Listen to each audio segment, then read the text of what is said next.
Hello guys, রূপালী ব্লগে তোমাদের স্বাগত। তোমাদের জন্য একটা দারুণ রেসিপি নিয়ে চলে এসেছি। আজকে আমি রান্না করছি বরুলি মাছের পাতুরি। আর বরুলি মাছের পাতুরি কীভাবে তৈরি করলাম চলো তোমাদের একটু দেখিয়ে দিই। তার জন্য কি কি লাগছে তোমাদের একটু বলে দিই। আর কারা কারা ছোটো মাছ খেতে ভালোবাসো প্লিজ একটু কমেন্ট করে জানাবে। চলো, প্রথমে আমি দেখো বরুলি মাছটা এখানে ভালো করে ধুয়ে নিয়েছি।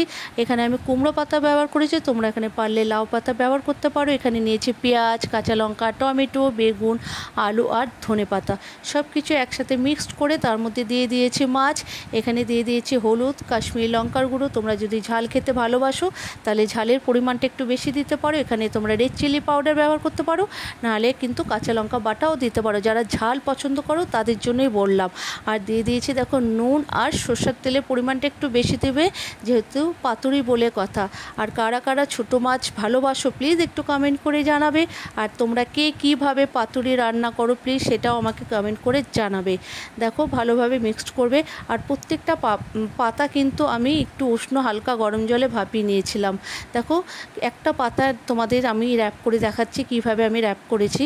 দেখো একটা পাতার মধ্যে কিছুটা পরিমাণে পুর দিয়ে ভালোভাবে র্যাপ করবে। তোমরা এখানে কিন্তু সুতো দিয়ে র্যাপ করতে পারো, আমি এখানে সুতো ইউজ করিনি, নর্মালি আমি র্যাপ করেছি। আর দেখো কিছুটা একটু সরষের তেল দিয়ে দেবো উপরে।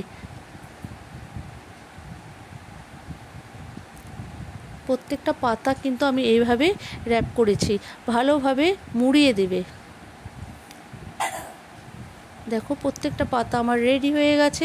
এরপর আমি কড়াইতে তেল দিয়ে দিয়েছি। এখানে আমি সরষের তেল ব্যবহার করছি। আর কম মানে বেশি আছে কিন্তু ভাজবে না, কম আছে ভাজবে।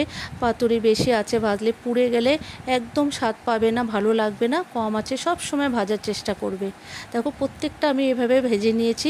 তোমাদের যদি এই রেসিপিটা ভালো লেগে থাকে অতি অবশ্যই লাইক শেয়ার কমেন্ট করো।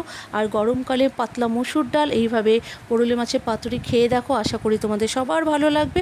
আর ভালো লাগলে একটু লাইক শেয়ার সাবস্ক্রাইব করো। আর যারা ইউটিউবে দেখছো প্লিজ একটু সাবস্ক্রাইব করবা। আর যারা ফেসবুকে দেখছো তারা একটু লাইক, একটু কমেন্ট, একটু শেয়ার করো। চলো আজকের মতো এখানেই রাখছি। টাটা, বাই বাই, ভালো থেকো, সুস্থ।